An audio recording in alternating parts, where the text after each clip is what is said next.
Dear Pada-Eon Radio, ang radyong kasama mo for life. Nakakatawa, nakakaiyak, nakakainis. 143 so much. Pada-Eon Radio, ang radyong kasama mo. Wait, teka lang. Esperar, tiyang kumanyo.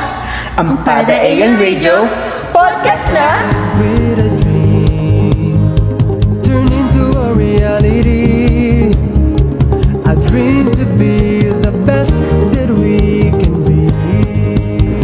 Here we are now with our version 3.0, year 2023. Dear Pada-Eon Podcast, ang podcast na katsikahan mo for life. I am your PD Ana. And PD Joshi, ang new sets of hosts na makakasama nyo sa chikahan every Tuesday morning. Aeronautics, it's good to be back. Ready na ba kayo? Kasi kami ni PD Joshi, ready na. Dahil ang new Dear Pada-Eon Podcast, Hindi na lang pang local, kundi pang global na. And since we have our global listeners na, what if our first episode we talk about globalization? Nani? PD Joshi, ano bang alam natin sa globalization? Hindi naman natin ganun kagamayan. Ay, PD Yana, ikalma mo yan. At kayang-kaya natin yan kasi we invited special guests to tackle about our topic for today. And now, please welcome our two very own first Filipino professors from Harvard Colleges. Let us give it all for Miss Joelle Valenton. and Miss Jessa Fienza. Ayan! Good morning, Miss Jael. Please greet our global Aeronautics Live. Good morning, everyone! Hello, Aeronautics, Yana and Oshi! Miss Jael, ano po ba talaga ang globalization? Today, we'll be tackling about the definition of globalization. Globalization is a broad topic, but in order to easily remember it, the keywords would be interconnectedness or interdependence of nations, people, and businesses. According to National Geographic Society, globalization is a term used to describe how trade and technology have made the world into a more connected and interdependent place. In short, it is about the integration of economics or trade, technology, politics, and culture. Globalization is all around us. What we know about various nations heavily relies on the effect of globalization on us. It is important to remember such facts since this has a large impact on every living individual since this movement led to the progression of our way of living. If you need more information about its significance, Ms. Atienza would be delighted to share her thoughts regarding this topic. Good morning, everyone. Hello, Aeronautics, Yana and Yoshi. Today, I will discuss about the significance of globalization.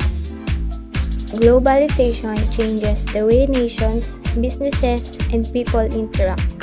Specifically, it changes the nature of economic activity among nations, expanding trade, opening global supply chains, and providing access to natural resources and labor markets. Changing the way trade and financial exchange and interactions occurs among nations also promote the cultural exchange of ideas.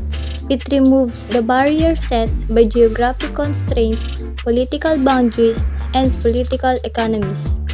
For example, globalization enables businesses in one nation to access another nation's resources. More open access changes the way products are developed, supply chains are managed, and organizations communicate. Businesses find cheaper raw materials and parts, less expensive and more skilled labor, and more efficient ways to develop products. With fewer restrictions on trade, globalization creates opportunities to expand. Increased trade promotes international competition. This in turn spurs innovation and in some cases, the exchange of ideas and know-how. In addition, people coming from other nations to do business and work bring with them their own culture which influence and mix with other cultures. The many types of exchange globalization facilitates can have positive and negative effects. For instance, the change of people and goods across borders can bring fresh ideas and help business. However, this movement can also heighten the spread of disease and promote ideas that might destabilize political economies. Ayan, thank you for that makabuluhang information, Miss Joelle and Miss Jessa from Hoggard Colleges. And now, with our new segment, Talk That Talk with Aeronautics. We chose 3 lucky online aeronautics to share their perspective and experiences about globalization. Pero hindi naman dapat tayo bias sa side ng globalization. Yes, tama yan. Kasi, alam ko lang naman bias yung si Yoshi ng Treasure. Ay, PD Yana, hindi lang dapat ikaw. May bias din ako, si Bang siya ng Stray Kids. Pero alam mo ba, may experience ako. Wait lang naman, PD Joshi. Unahin na muna natin ang ating 3 lucky aeronautics for them to share their perspective and experience about globalization. Ay sige, PD Yana. Sino ba naman ako para unahin, di ba? Charis! Siyempre, unahin natin ang mga aeronautics natin na nanonood ngayon or nakikinig live. So what are we waiting for? Arat na! Kaja!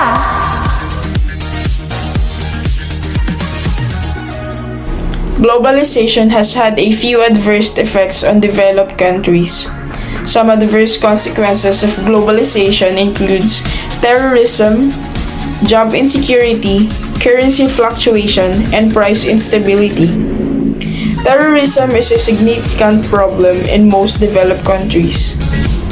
Due to worldwide integration, people travel a lot. Some of them move abroad for studying, business, visiting relatives, work, and access hospitals services. Lots of terrorists came to a foreign country with a worker visa, having a hidden goal to perform a terrorist attack. It is a problem that has posed fear among citizens who can trust their neighbors. The second adverse effect is the job insecurity. Before globalization, skilled people got employment in government sectors and companies where they receive high salaries. Job opportunities were waiting for those who completed colleges and earned a degree. Due to globalization, there are many people seeking employment all over the world. Employers are taking advantage of a cheap labor. Price instability is a significant effect of a globalization on business.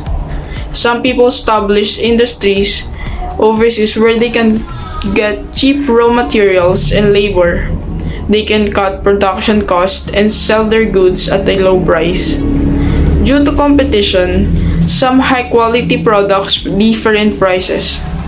No matter how the World Trade Organization has tried to control price fluctuation, their efforts are not successful. And lastly, the currency fluctuation. International trade buys sells products using the US dollars. The price of dollar fluctuates day to day in developing countries. This results in imbalanced economy and abnormal prices for goods and services. National currencies are affected the most by IGOs. Kaso ayan, DJ Yana, hindi ata makakapagsalita yung ating second ka-Aeon. Kaya babasahin ko na lang yung sinendya sa atin. Ayan, sabi dito, kahit meron mang adverse effect ang globalization sa bawat bansa na asa mundo, hindi mawawala ang positive effects nito na nakakapag-develop sa ating lahat. Unang-una, adopting globalization increases free trading opportunities between countries. Nabibigyan ng pagkakataon ang mga developing countries na matulungan ng mga developed countries para sa pag-open ng business. Tapos, naging mas maayos ang communication between the countries. Upon opening and sharing information became easier dahil ng globalization. Then, dun din nakatulong ang pag-increase ng speed sa transportation ng products kapag nagpapalit-palit or nagtre-trade ang bawat countries. Tapos, ayan, nabibigay siya ng world peace. Kasi countries joining together through globalization will remove the cultural barriers and make the world a global village.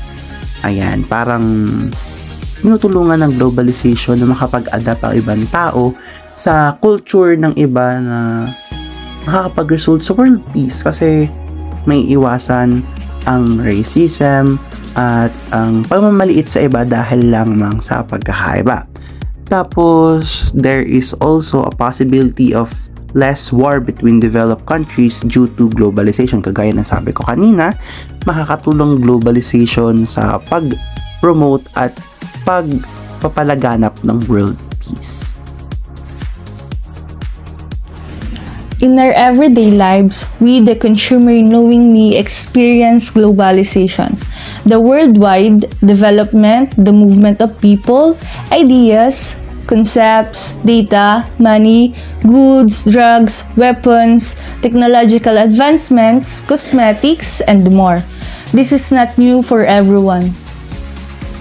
Every day is a gradual development of people and goods all over the world. Let's take technology as our example for progress and globalization here in the Philippines.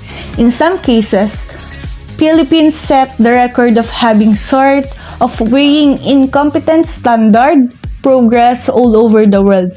But the country has gamely joined the quest for the opportunities that globalization offers. Like most of the neighboring countries, the Philippines is taking the advantage for major development of technology. Ang mga tao ang nagpo-produce at ang mga tao din ang nagko-consume. With these people in the Philippines is taking on the active role that would contribute for the economic progress. Different technological advancement are used for updates and communication, but then, because of the demands and progress, it is used in different purposes. Brands and development are examples of globalization. iPhone, for example, this phone is originated at Paris, but manufactured in China and reproduced in different countries, as well as Realme and Oppo.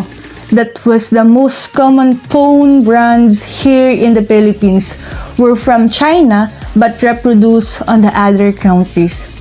There were also many users of Samsung here in the Philippines, but then it was originated on South Korea. Ito ang katunayan na buhay at evident ang globalization ngayon at nararanasan ito ng mga tao. People are constantly exposed to the results of globalization all around them. We encounter globalization when we go to different restaurants. For instance, Indian cuisine is available outside of its place of origin. Alternatively, there are many places in Canada, US, Europe, especially here in the Philippines and beyond, where we may have Indian food. We are also globalizing when humans come into contact with a wide diversity of cultures and habitats. We interact with one another, communicate and trade products, cash and ideas. All of these are constant result and evidence that globalization are experienced by people, especially me and everyone around us.